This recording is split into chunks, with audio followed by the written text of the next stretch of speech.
and welcome to my place. This is Haffy from Die by the Beer, and today we're gonna make mead.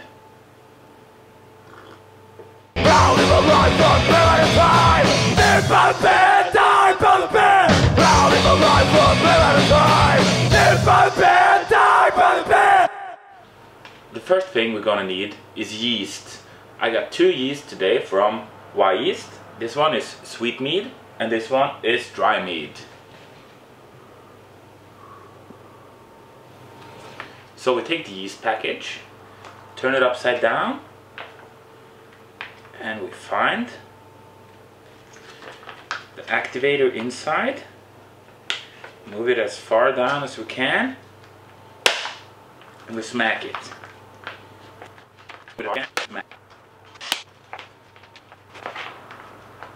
Yeah, that's broken. After you've broken it, it needs to stand for 3 hours for it to activate, and then the bag will blow up and swell. Make sure to keep it in room temperature. Whatever you do, make sure you sanitize properly. I will mix the sanitizer fluid in this bucket, and I will use that to sanitize everything that touches the liquid, the mead. Now, of course, you need a couple of things to be able to make mead. Now, like a big pot, because you need to boil up some water, and something for the mead to ferment in, a yeast lock. This would make your job a lot easier. Thermometer for temperatures. And very, very important, yeast nutrient. Why do you need yeast nutrient? Because in honey, all the stuff that you need for the yeast to be able to ferment is not there. So you need to put that in. There's several ways to do that. You can add like apple juice or something too. But I prefer this. And of course, the most important ingredients is honey. I bought 1.5 kilos times 2 because we're making 2 1-gallon batches. And the mead we are making, we are not boiling the honey. We are adding it to the cold water, but we are boiling the water first. Remember, everything needs to be sanitized in the sanitizer fluid. Now we're gonna sanitize where we ferment the mead.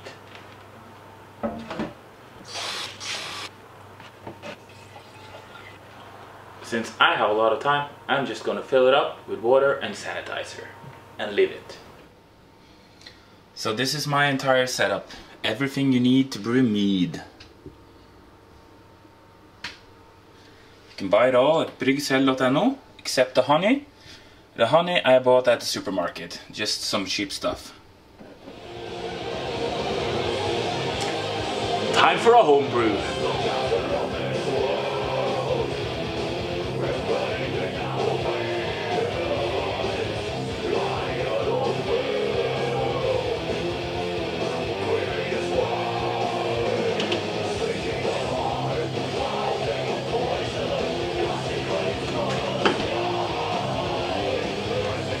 Cheers! Oh yeah! So now we're gonna make the must. First I'm gonna boil up 4 liters of water.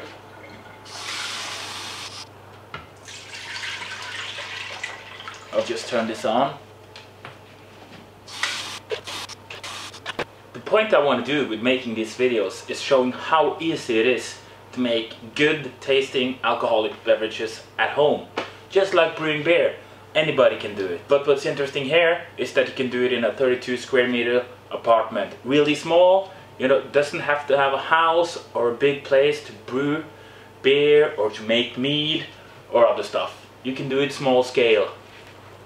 The sad part about Norway is that we have this great tradition about making mead, making beer, and there's no meaderies in Norway now. You can find them in Denmark, in Poland, in America. But in Norway there's no mead being made commercially. And I think that's a loss for our culture. So, let's make up for it. Make some mead at home. It's easy, it tastes good. What's stopping you? Cheers. So, now it's almost at a boil. Let's start with some yeast nutrient now. We don't need to be shy about this.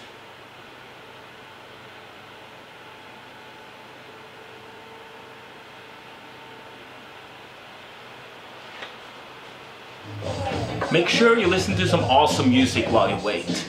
Alright?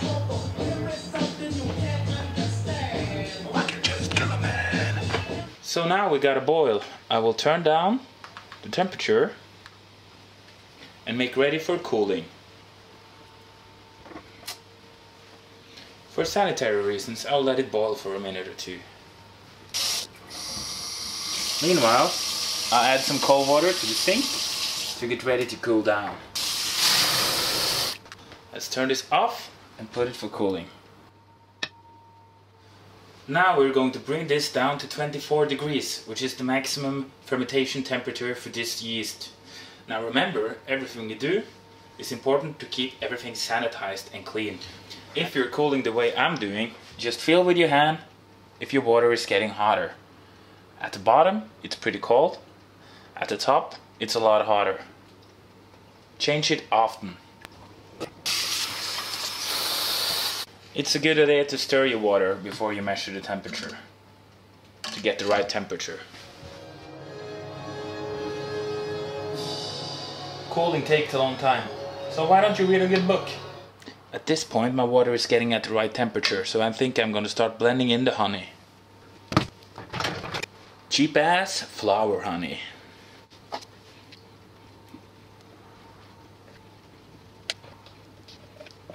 My spoon is of course sanitized. Now I need to spend some time stirring out the honey before we measure the gravity. It's a common misconception that Vikings used to drink mead all the time. But basically they just drank it at special occasions. 24 degrees, perfect. Let's get rid of this water. Oh yeah.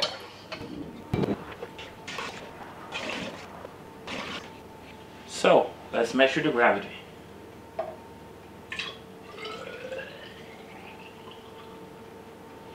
Put this to the side. And I'll just pour the rest. This is our must. Let's check out the gravity. The last mead I made, which was the sweet mead, my gravity was around 1098. This time I used slightly less water and I measured not from the top of the pot but in the middle. And here we can see that the gravity is around 1107. It's time to add yeast. Dry mead from my yeast. I got my sanitized scissor. Let's open this baby and pour it into the must. The must is the liquid that the mead is before it's fermented. Remember, everything here is sanitized. That's very important. I'm going to stir it a bit for oxygen.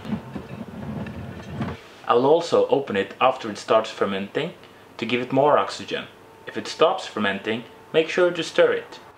Mead yeast might be a bit lazy and might go dormant on you. Now I will put my yeast lock on.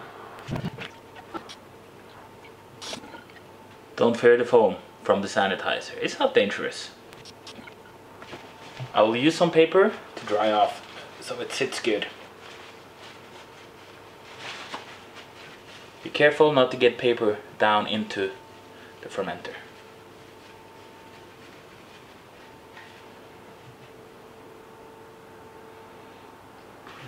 Make sure your airlock is tied on. Now it's ready to ferment.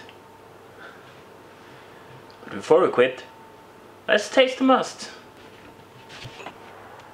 Whenever brewing, make sure you taste whatever you make, at any stage. Cheers!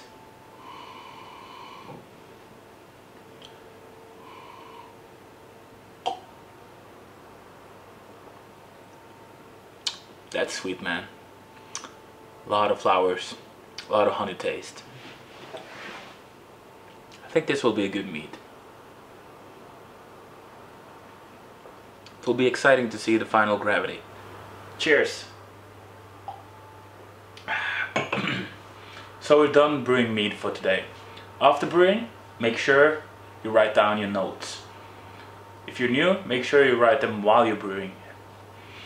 Today we didn't have a specific plan, so it's very important to write down everything. Date, what you used, how much, the gravity. Now, I'm not an expert brewing mead. Fact is, I've only done it once before. But this is a basic video. I want to show somebody the basic ways of brewing mead. If I learn more, I know myself, I'm going to be way too geeky to make a basic video.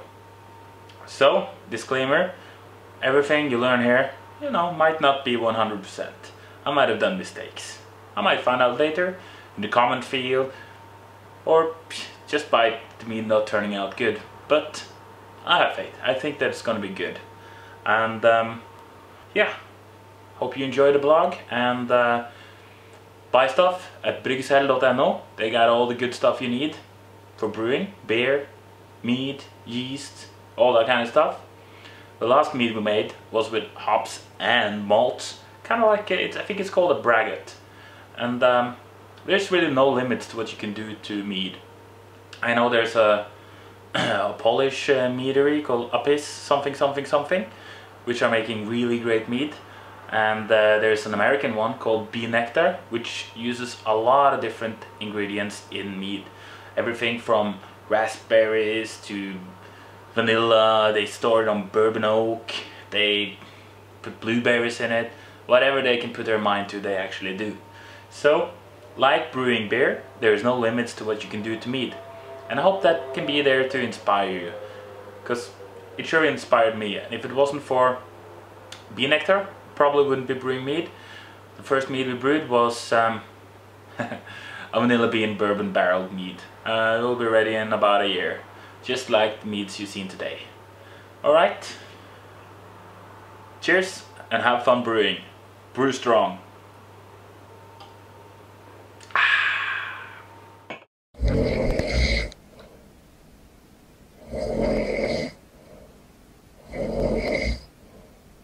So here we are the morning after, and you can see the dry mead is fermenting really good. And on this mead,